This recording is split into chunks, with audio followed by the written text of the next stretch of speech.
What's up guys, my name's Ella. Welcome back to my channel whether you are new here or not. Today I'm going to be telling you all about all of my 5-star reads.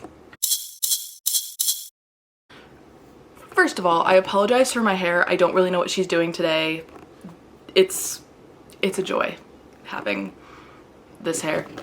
Anyway, I have some of the books here with me physically, and some of them are at my dad's house. I do have physical copies of all of my 5-star reads, I think, as of now, but I will have to put like pictures up here for some of them because I don't have them with me, which sucks because some of them I have signed copies of. I'm sure I'll show them to you at some point. Anyway, let's get into it. I have one criteria for a 5-star read, and it is a very specific feeling that a book has to give me that's like a feeling of like giddiness and just overwhelming joy.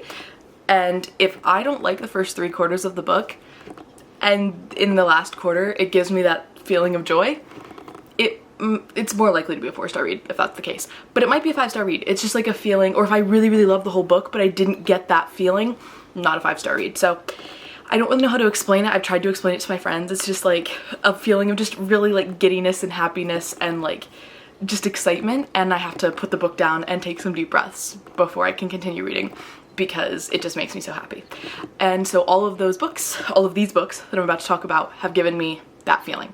So let's get into it. Okay, so most of my 5-star reads that I don't physically have with me are my Mariana Zapatas. I'm a huge Mariana Zapata fan. I have like 7 of her books. I've signed copies of like 7 of her books, and they're all at my dad's house, and right now I'm at my mom's house. So I don't have them with me right now, but I will put a picture up like right here. But the first one that I have to talk about is Lingus by Mariana Zapata. This I feel like is one of her more underrated books. I absolutely adore this book. This book is about a girl named Kat, and her friend, like her best friend, wants her to attend a porn convention with her. Sorry, I just like choked on water. That was really great. Kat and her friend go to this porn convention, and while Kat is waiting for her friend to meet like her favorite porn star, she runs into this guy who is also just kind of hanging around the porn convention, not really like excited to be there. They end up talking, and his name is Tristan. They end up talking, they really get along, they fall for each other, and then Kat finds out that Tristan is actually a porn star.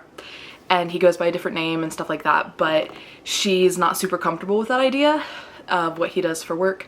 So it's a friends to lovers because she still wants to be in his life but doesn't want to date him because she's not comfortable with what he does for work.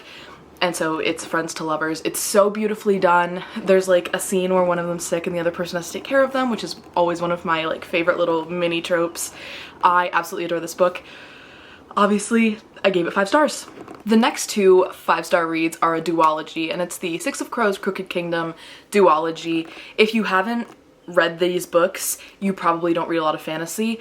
Totally okay, but as someone who, I go through phases, I'll read like romance, fantasy, and in my fantasy phase, Six of Crows was my absolute favorite. That duology is so good, it's so emotional.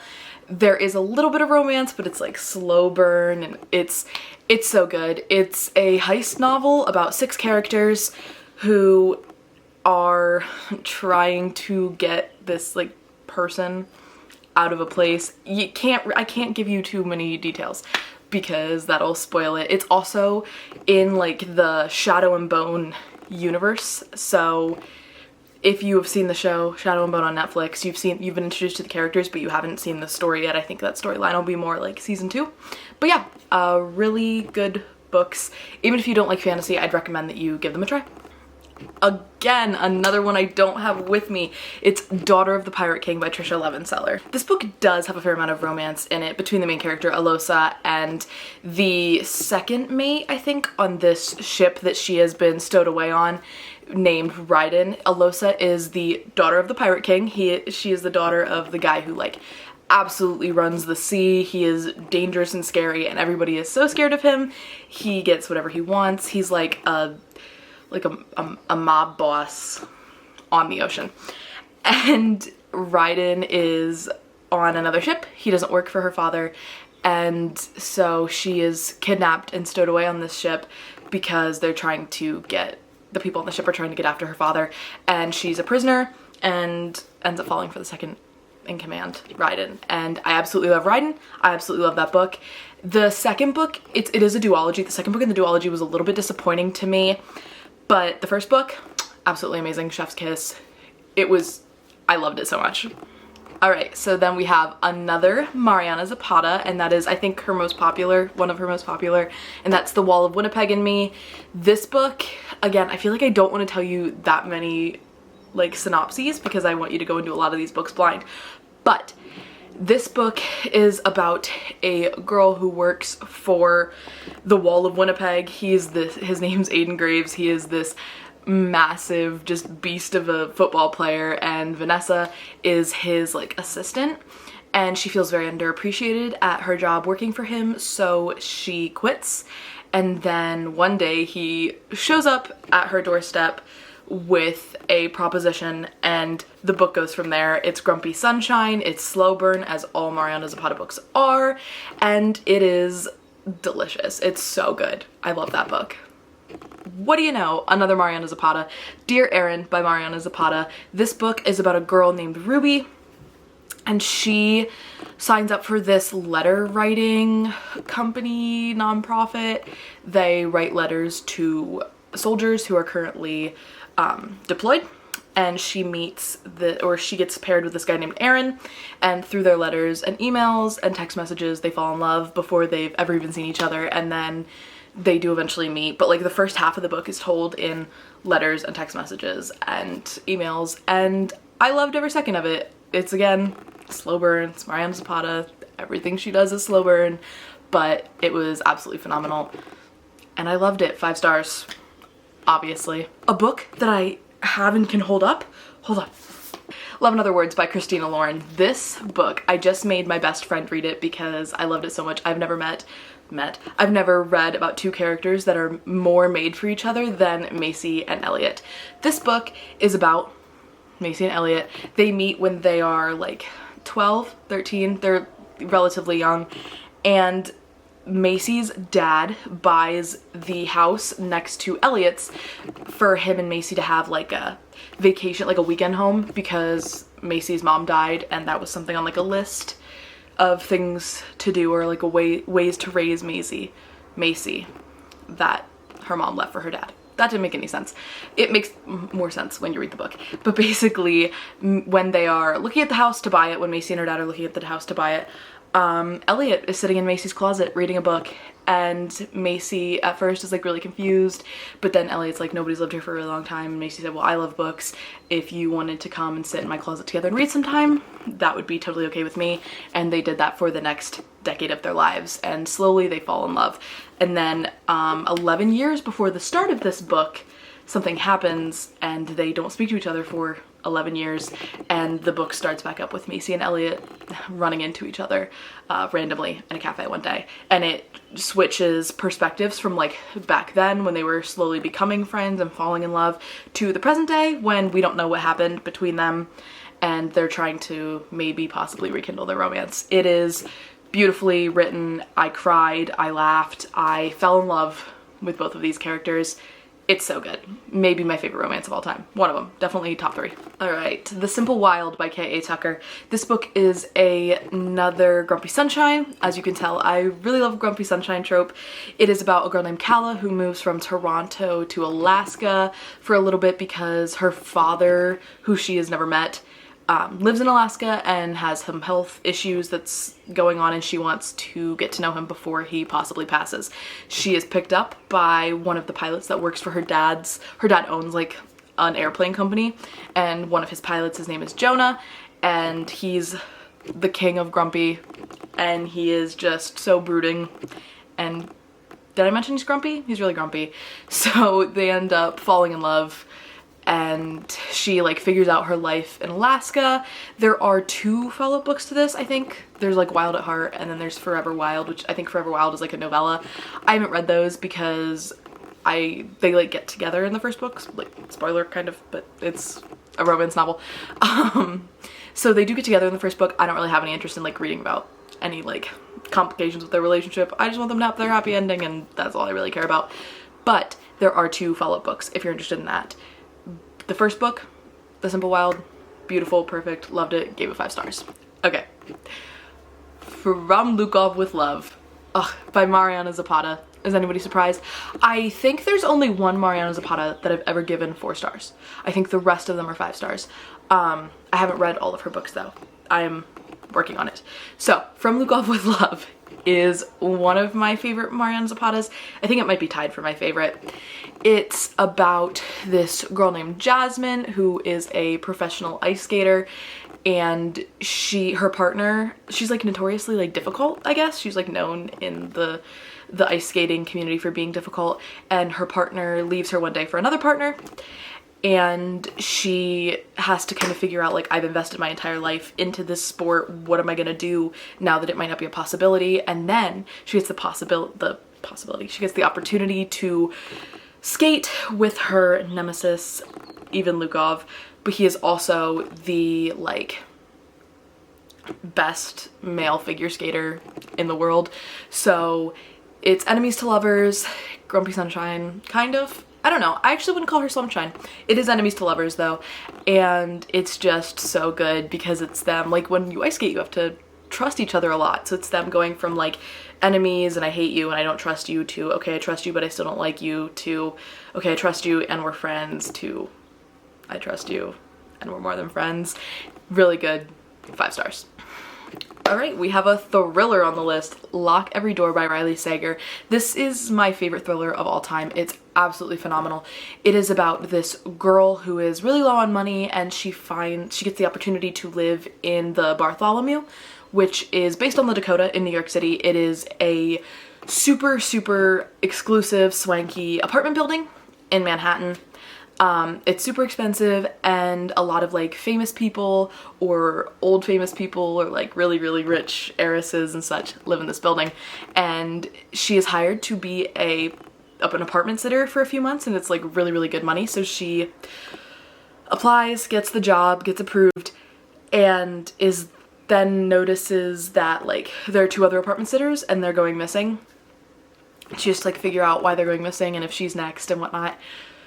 So good. The ending, I'm pretty good at guessing endings to movies and books. I didn't guess this ending. It was so good. Riley Sager's writing is so easy to get through. My family, we were supposed to be having family movie night, and they were, like, waiting for me to finish this book, but I couldn't put it down, so I had to go sit outside while they started the movie so that I wouldn't be distracted. It was so good.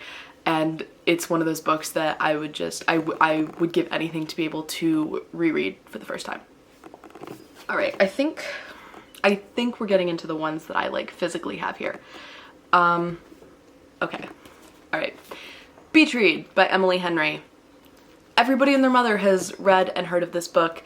I read it right when it came out because it was right when I was starting to this was, like, the first big book release that I ever followed on BookTube. So I had just started watching BookTube accounts. I watched, like, Jess from Peace Love Books and Olivia Reads a Latte and, like, people like that. And they were all really, really excited about this book, this debut. And so I was like, okay, I'll participate in the hype. So the day that it came out, I, like, went and I bought it and I read it in one sitting. It was so good. I think that there is some of Emily Henry. I think she writes these books for me. I think part of her is, like, there's someone out there that identifies with very specific things in each of these books. Anyway, this book is about Augustus Everett and January Andrews. Is that her last name?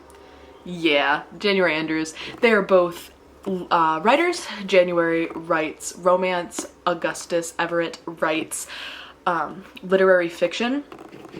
And they went to college together. They were in the same writing classes. Absolutely hated each other. Or she didn't like him. They didn't absolutely hate each other. She didn't really like him. She thought he was a show-off. She thought he was a big shot. And he was indifferent towards her. And she finds out some disturbing things about her family. She goes to this house that her dad left her after he died to kind of grovel with these secrets and figure some stuff out. And Augustus lives in the house next door, and they make this pact. They're both, like, in writer's slumps, and they make this pact that, like, she's gonna try to write literary fiction, he's gonna try to write romance, and they take each other on these, like, adventures, or, like, she takes them on dates, he takes her on research opportunities. There's a cult. It's a good time. Probably my favorite romance of all time. I know I said that about 11 other words, but this is also top 3. Act Your Age, Eve Brown by Talia Hibbert. This is the 3rd book in the Brown Sisters trilogy. In my opinion, I really loved Get a Life, Chloe Brown. I gave that one 4 stars. Take a Hint, Danny Brown was like 4.5 stars, and then Act Your Age, Eve Brown, 5 stars. I absolutely loved this book. It is Grumpy Sunshine. It is a plus-sized heroine and an autistic hero, and Eve is a little bit of a mess. She's a lot of a mess. She's never been able to hold down a job. She comes from a very, very wealthy family, and one day they're like, her family kind of sits her down and they say, okay, you can't hold down a job. Your sisters have figured out what they're doing with their lives. We've cut you enough slack. We're cutting you off until you figure out what you want to do. And so she runs away to this, she like is just driving and she runs into this bed and breakfast where she sees a help wanted sign for a new chef, and she interviews the guy she interviews for is an absolute jerk, Jacob Wayne. I love him. And as she's leaving in her storm, he goes to like try to get her to offer her the job, and she hits him with her car. And so they're forced, it's like forced proximity because they both live in this bed and breakfast. There's like fuzzies on it. They both live in this bed and breakfast. It's Grumpy Sunshine. There's a lot of really good representation in this book, and the steamy scenes are surprisingly phenomenal. So 5 out of 5, highly recommend. I think about this book all the time. All right, so this one is actually my most recent 5-star read, and that is Weather Girl by Rachel Lynn Solomon. I originally rated this book 4 stars, but the more time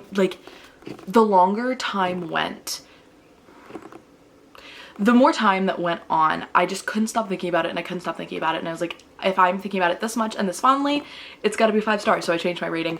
This book is about Ari Abrams, who works at a weather channel. She's been obsessed with weather her entire life. She's always wanted to be a meteorologist, and she's always looked up to this meteorologist named Torrance Hale. Torrance is married to, so she like works with Torrance eventually as she gets older, and she also works at the same station as Torrance's ex-husband. So Torrance and her ex-husband hate each other, make the work experience terrible for everyone who works there, and Ari is ranting to her coworker Russell about this one day, and they're like, okay, well, what if we get them back together, because that would make everybody's work environment better and more pleasant, and it would just be better for everybody.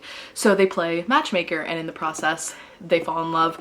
Russell is a plus-sized hero, which I feel like we don't really read very much of, and Ari has depression, and I felt like the depression rep was really, really good in this book. So I really loved this book. I thought it was very sweet, and the way that they figure out their own issues and fears together really just made my heart happy, and I haven't been able to stop thinking about it, so 5 stars. Okay. The Spanish Love Deception by Elena Armas. This book is about Catalina and Aaron Blackford. Again, you probably have heard of this book unless you're new to romance or book talk, booktube, bookstagram, any of the above, but this book, when it came out, it was very heavily anticipated. Everybody read it, everybody loved it. It is about this girl named Lena who works with this guy named Aaron, and their very first week working together, Lena overhears some very upsetting comments that Aaron makes to one of their other coworkers about her, and she doesn't like him ever again as a result. And one day she lies to her family. Her cousin's getting married in Spain. She's from Spain. And her cousin's getting married, and she told her family that she has a boyfriend because she's sick of them judging her for not having a boyfriend, which does have issues in and of itself. But regardless, she has to find a fake boyfriend to take to Spain to this wedding, and Aaron volunteers and kind of really wants to do it in exchange for her going to some events with him.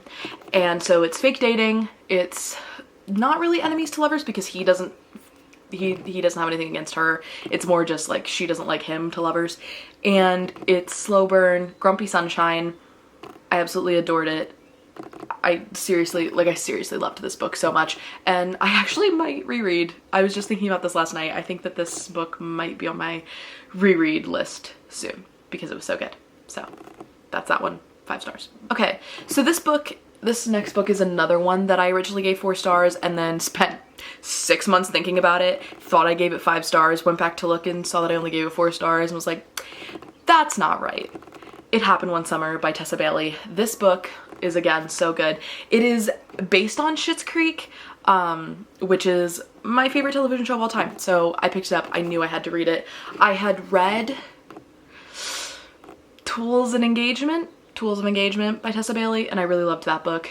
I knew I liked her writing style, and a Schitt's Creek inspired rom-com. Are you kidding me? Absolutely. So this book is about Piper and Brendan. Piper, her stepdad, she again is like this wealthy Los Angeles heiress. Her stepdad cuts her off and is like, you don't do anything. You need to make a life and a name for yourself. So he sends her to where her biological father grew up and died, where he was a king crab fisherman. And there she clearly sticks out like a sore thumb, but is trying to make the most of it and ends up meeting Brendan, who is the king crab fisherman in his town, where crab fishing is a really big deal. And it's Grumpy Sunshine.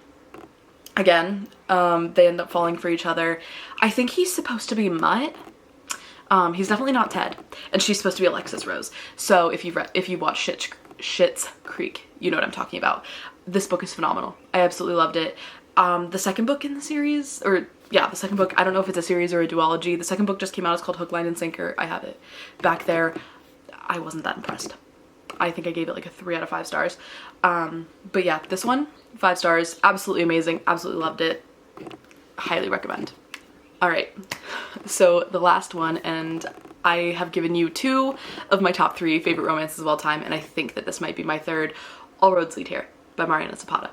This book, I read it. It was the first book I read in 2022, and I have gone back and highlighted and reread certain parts so many times that I think I probably read this book 3 times this year in total. This book is about Aurora, who her mother went missing in this town in Colorado because her mother was a hiker and her mom went missing. They never found her and she had to go live with her aunts in Florida. She ended up being a really famous songwriter for this, her like partner at the time, but her partner ends things suddenly because he kind of keeps her hidden from like the spotlight and doesn't want people to know they're together. And so they break things off and she moves back to the town to like get closer with her mother, and she finds this little like cottage kind of thing on someone else's property that was on Airbnb, and she soon finds out that the son of the man who owns the property is the one who put the property up on Airbnb, and the man, Tobias Rhodes, that owns the property and the father of this kid is not happy. I love Tobias Rhodes with my whole heart. He's old enough to be my father. That makes no difference to me. I absolutely adore him. It is Grumpy Sunshine, slow burn, age gap, I think a little bit. I think it's an age gap, yeah. And it is, I absolutely loved it. Single father, like single parent trope. But I don't always love the single parent trope. But Tobias Rhodes, we make an exception. It's my favorite Mariana Zapata book of all time, and I absolutely loved it. And it is one of my top 3 favorite romances of all time. Okay, so I thought I was done. Thought that was my last one, but I forgot to talk about The Love Hypothesis by Ali Hazelwood, and that seems like a crime. This is another one that was heavily anticipated in the BookTube, Bookstagram, Book Talk community. This book is about Olive, because what romance rom-com doesn't have a main character named Olive? This book is about Olive, who is a PhD student, and her friend is interested in like a guy that Olive used to date, but Olive like is struggling to convince her that she's over him so that they can go, like they can be happy and her friend can be happy. So she's like, I already have a guy, and kisses the first guy she sees. And the guy that she sees is Adam Carlson, who is a professor and like runs a different PhD program, and he's known for being super grumpy and harsh and a jerk, and it's Grumpy Sunshine. How many of these books are Grumpy Sunshine? A lot of these books are Grumpy Sunshine. I love Grumpy Sunshine. And this book is just absolutely phenomenal. I adored it. And I can't wait for the rest of this series. I think there's another one coming out very soon. I think a lot of these, like Spanish Love Deception also has another one coming out soon. in September, I want to say. So yeah.